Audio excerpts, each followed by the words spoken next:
राम राम मंडळी.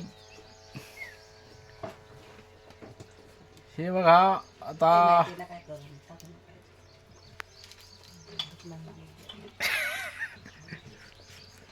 आता पोलन करायला जायचंय मित्रांनो.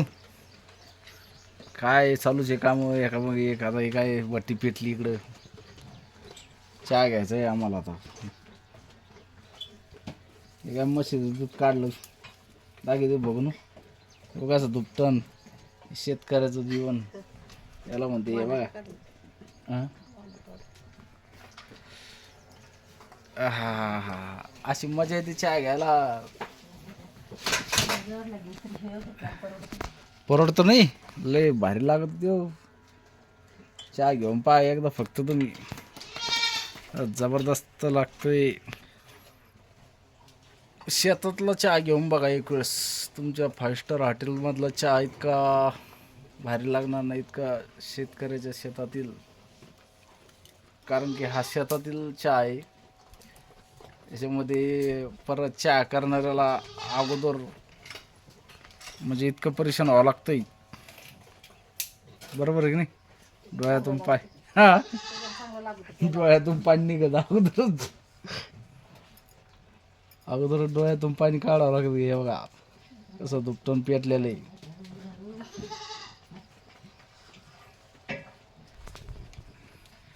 खरंच शेतामध्ये तुम्ही जेवण करा, चहा घ्या, जेवायला पण इतका आनंद वाटतो. आणि बघा आपले सगळे मित्रमंडळी, 2 बोकड, इकडं शेळ्या, एकदम आनंद वाटतो शेतामध्ये यांच्यासोबत राहायला.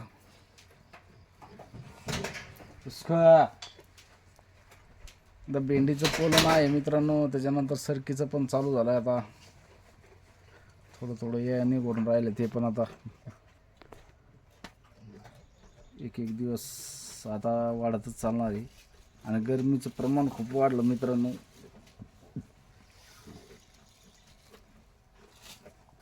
दोन दिवसापासून गरमी खूप वाढली.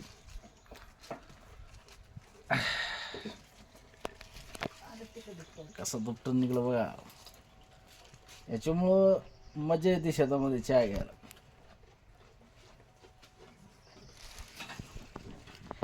कारण काहीतरी चहा घेतल्यासारखं वाटतंय असं दुपार लागल्यानंतर. नुसतं गॅसवर चव येत नाही चहाची. जेवढे असे तुम्ही दगड ठेवून चूल मांडसान आणि त्याचा चहा घ्यासान तेव्हाच चव येते. खास नंबर 1 चव त्याला म्हणते चहाची चव. आपल्या गोठ्यासमोर 2-3 दगड मांडले, शेळ्याच्या धारा काढल्या 2-3, थोडंफार कब्बर चहा हे दूध चालायचे. आता एकदा चहा घातला की 6 वाजेपर्यंत पाहायचं काम नाही. 6-6:30 वाजेपर्यंत. मग पोलन 6 वाजेपर्यंत चालतं. त्याच्यानंतर मग शेळ्याची सोय करणं त्यांना. आता हां हो आता पराठे टाकले त्यांना. त्या नाराची निघल्या त्या सगळ्या खाल्ल्या त्यांनी. एकदम आनंदी आनंद असतं. पण मनाचं काम असतं आपलं मनमानी. शेतकऱ्याचं काय असतं, जेव्हा वाटलं बसावं तेव्हा बसले. एकदम आनंदात राहायचं, सुखात राहायचं मस्त. काय म्हणता तुमचे काय चालू आहे कामधंदे शेतामध्ये? नक्की कमेंट करा आणि सांगा. हा नवीन चॅनल आहे मित्रांनो आपला. याला जास्तीत जास्त सपोर्ट करा. शेतकरी मित्राचं चॅनल आहे तुमच्या. हुसको कसं मारामारी करता बघा सगळे.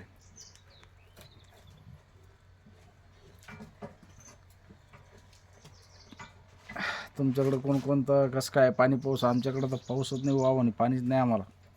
काही काही इकडं म्हणजे मालच नाही राहिले, पूर्ण वाहून गेले पाण्यानं. आमचे माल काहीतरी आलेत, कस तरी आले काहीतरी देवाच्या नावावर. हे बघा कपाशी आपली फुलांची.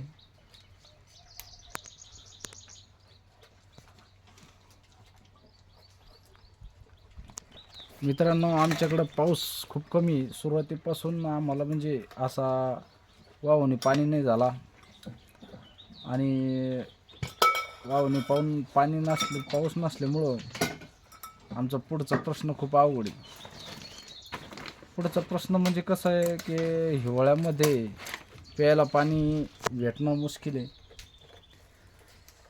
आता सध्याचं काही नाही, सध्याची अडचण धकती, पण उन्हाळ्यामध्ये जास्त, हिवाळ्यामध्ये मालाला पाणी राहणार नाही, उन्हाळ्यामध्ये प्यायला पाणी राहतं की नाही काय माहिती.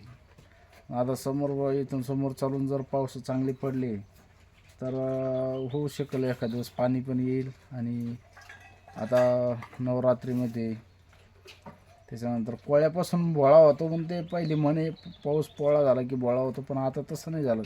आता उलटं झालं, पोळा झाला की पाऊस सुरू होतोय. पाऊस मग पारधी पोळीपर्यंत चालू असतो. नंतर काय सोयाबीन काढायला येतं शेतकऱ्याच्या, त्या सोयाबीनची वेळेस परेशान करतो.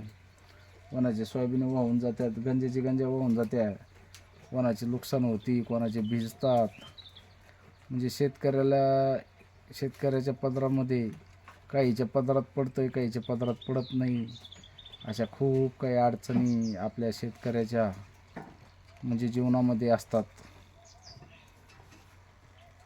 पण आता आपल्याला त्याला सामोरं जाणं खूप गरजेचं आहे की शेतकऱ्याला दुसऱ्या पर्याय नाही. कारण की आता मागच्या महिन्यामध्ये जे पाऊस झालेत, काही ठिकाणी असे पाऊस झाले, ढगफुटी होऊन माल सगळे वाहून गेले काहींचे. अशा पद्धतीनं काही ठिकाणी बऱ्याच काही नुकसानी होऊन गेलेत. तुमच्याकडे कसं काय कमेंटमध्ये नक्की सांगा मित्रांनो, कमेंट करत जा. असं हे शेतकऱ्याचं लय अवघड आहे. आणि आमच्याकडं म्हणजे आता आमच्या बाजूलाच 5-6 किलोमीटर अंतरावर आमच्या बहिणीचं गाव आहे, मोतीगावन. तर तिथं 3-4 दिवस लगातार वाहून पाणी होतं. आणि आमचं 5-6 किलोमीटर अंतर असून पण आमच्याकडं पाणी नाही. आमच्या बाजूला परत इकडं वझरला पण पाणी चांगला झाला, वाहून झालं तिकडं पण. फक्त आमचा हा पट्टा आहे, हा पट्टा सरळ सोडून द्याला. इकडे घोडेगाव, खाली पिंपळगाव असे हा पट्टाच, म्हणजे या पट्ट्याला पाणीच नाही. थोडा पाऊस झालेला आहे, काय करतो. अशा पद्धतीनं पावसाचं यंदा.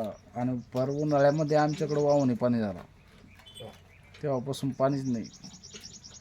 उन्हाळ्यामध्ये मे महिन्यामध्ये ते चालू होतं.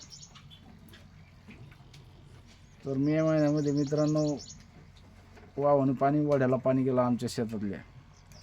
आणि आता सध्या काहीच नाही. चला असू द्या, येईल पाऊस. व्हिडिओ कसा वाटला कमेंटमध्ये नक्की सांगा मित्रांनो. व्हिडिओ आवडल्यास व्हिडिओला लाईक करा, नवीन असाल तर चॅनल सबस्क्राईब करा. भेटू अशाच नवीन व्हिडिओमध्ये. जय जवान जय किसान.